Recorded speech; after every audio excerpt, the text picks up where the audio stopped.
Bonjour à toutes et à tous et bienvenue à la web radio de Plouzané, la radio des contents, où on est content d'être content. C'est ça suit. Alors suite de nos émissions sur le sport et le débat, aujourd'hui nous accueillons le club de boxe taille de Plouzané avec à mes côtés Ryan, Agathe, Eric et Firaol qui vient de découvrir ce sport cet après-midi et qui nous en parlera tout à l'heure.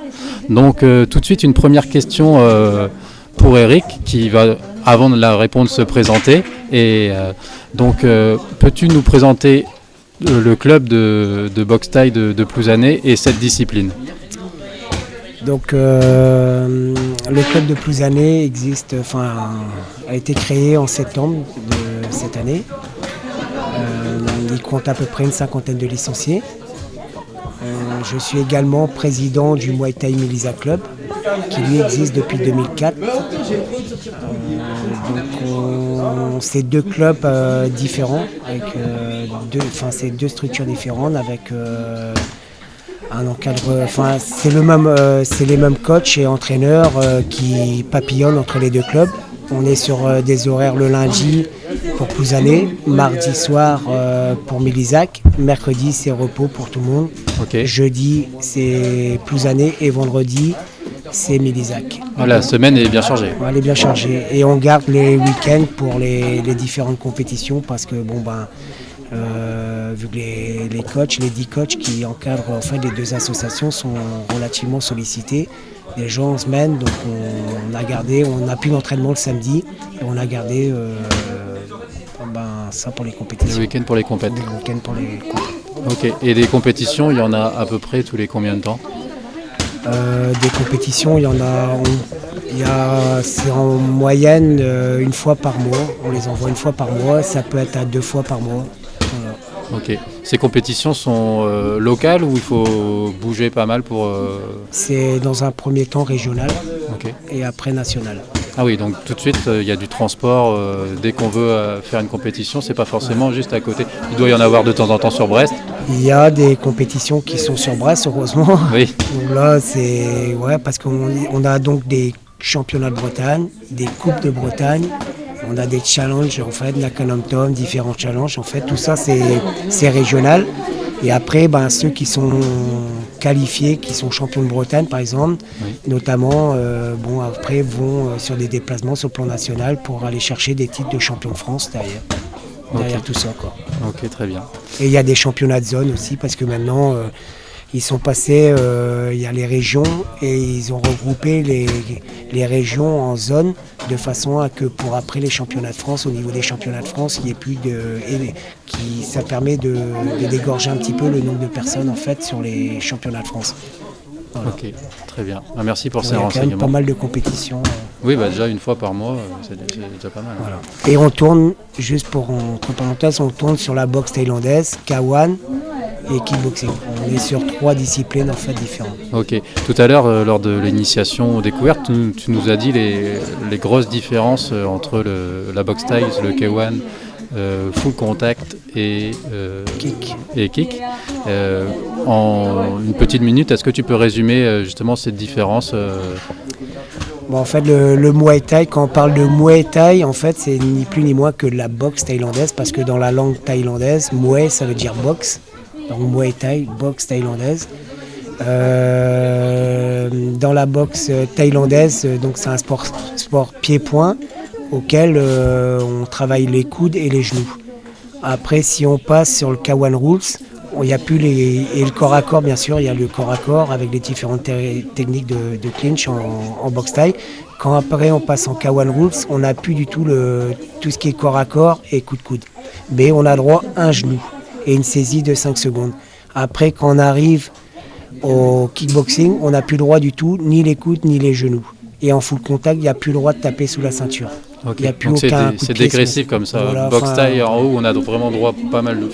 tous les coups. Et après, en fonction K1, après kickboxing et full contact. Voilà. Ok, très bien. Petite question, tu fais combien d'entraînements à peu près par semaine? Parce qu'on a vu qu'il y en avait 4 possibles entre Plouzané et Milizac. Tu as que à Milizac. Okay, donc tu fais deux par semaine. Ouais, chez toi, tu fais du renforcement musculaire, des trucs comme ça? Ouais. Ok. Même question pour Agathe, ça fait combien de temps que toi tu pratiques la boxe thaï? Ça fait 2 ans aussi. Ok, Je fais 2 à 3 entraînements par semaine, donc 2 à Mulisa qui est un plus année. ok. Tu fais des combats? Oui, là je vais au championnat de France aussi, comme Ryan. Ok, très bien. Et Ryan a parlé de quelque chose, il a dit qu'il était champion de Bretagne éducatif. Toi tu boxes en éducatif aussi? Ok, qu'est-ce que la différence entre la boxe, les combats éducatifs et les combats normaux? On doit retenir ses coups en fait. On n'a pas le droit de frapper trop fort et on a des protections, plus de protections. Ok. Toi Ryan, tu es passé sur les combats normaux? Oui, je suis passé sur le combat normaux à Rennes Ok. il y a 3 semaines. Ah, c'est tout récent. Ouais. Ok. Et tu vois une grosse différence entre l'éducatif et Oui, Tu préfères les combats normaux? Pourquoi? Parce qu'il y a plus de liberté? Enfin, pourquoi? ouais, c'est parce qu'il y a plus de liberté et on peut faire ce qu'on veut un petit peu. Ok. Il y a moins de règles quand même. Il y a Ok. encore des règles, mais moins. Ok, très bien. Et Eric, je vais te poser une question. Là, c'est plus au niveau de l'histoire de la boxe thaï. C'est né quand? Ça vient d'où? Est-ce que tu peux nous en dire un peu plus? Donc, comme le nom l'indique, ça vient de la Thaïlande, en fait, la boxe thaïlandaise. Et donc, faut savoir que là-bas, c'est toute une culture. Mhm. Les jeunes là-bas peuvent intégrer des camps de boxe et puis et combattre déjà dès 6 ans, 6-7 ans et avoir des entraînements. Ils ont des entraînements quotidiens en fait, donc très durs. Ils partent sur 10 km tous les jours courir avec des entraînements de 2 heures derrière. Après le midi, ils mangent, ils dorment et repartent à l'entraînement l'après-midi. Donc ils vivent boxe thaï quoi. Ah, ok. Et donc à travers toute cette culture-là, il y a aussi il y a toute une machinerie qui est en fait c'est tout un business aussi qu'il y a derrière. Où il y a, à travers les combats, ils peuvent parier, il y a des gens qui parient un petit peu, un peu comme chez nous avec le tiercé, quoi.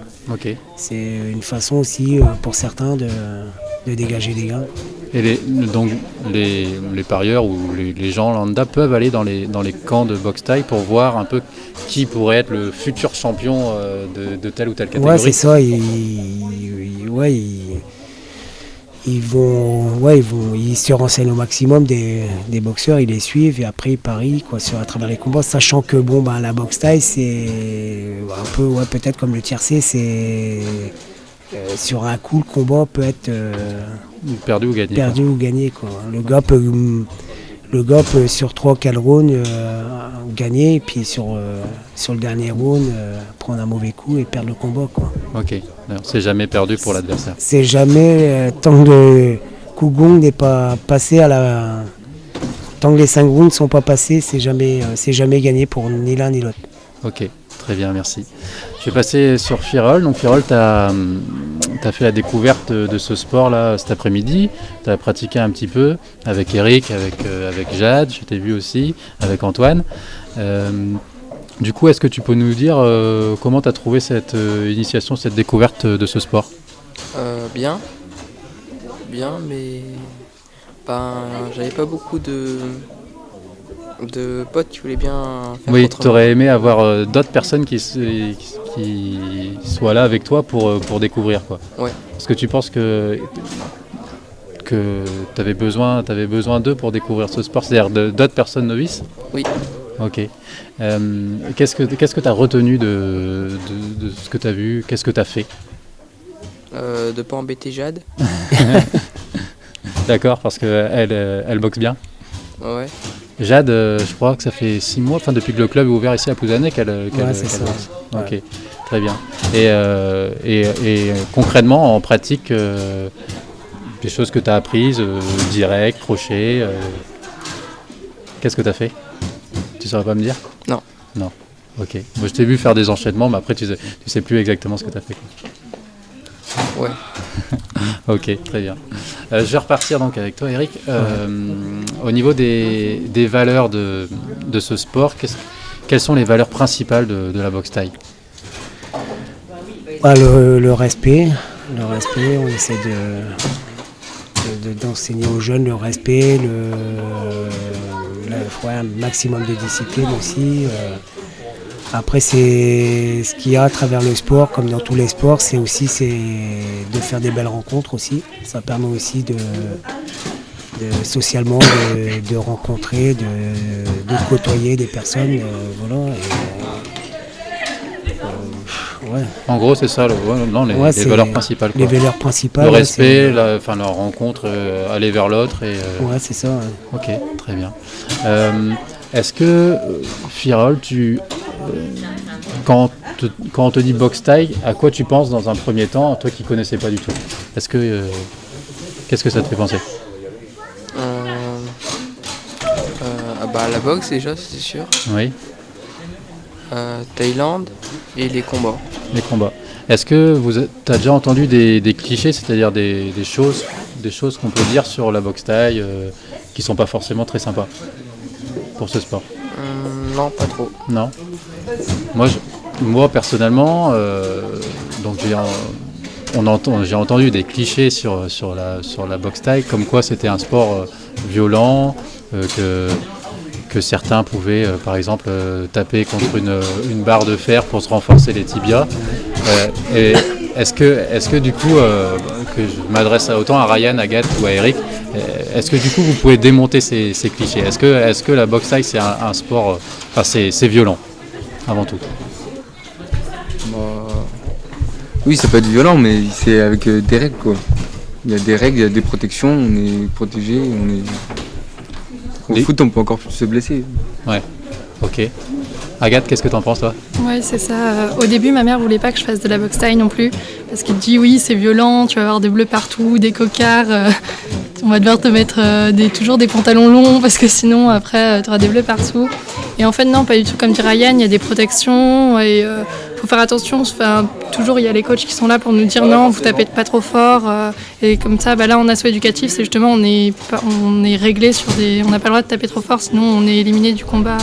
Ok. Donc c'est, oui, tranquille, quoi. Ouais, très bien. Non, mais je vois donc tu vois que ce soit tes parents, ils avaient aussi une représentation pas forcément vraie de ce qu'est ce sport.